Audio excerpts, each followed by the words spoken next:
ورحمة الله وبركاته. ازيكم يا حبايبي؟ النهارده ان شاء الله هنعمل دبابيس الفراخ. تعالوا نشوف هنعملها ازاي، ونسمي الله ونصلي على رسول الله. كده انا معايا الدبابيس، همسك كده المقص وافتحها كده اهو. افتح الدبابيس كده معايا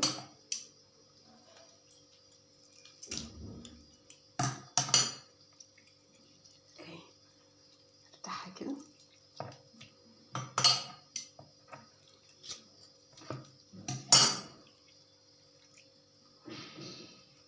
زي ما انتوا شايفين كده.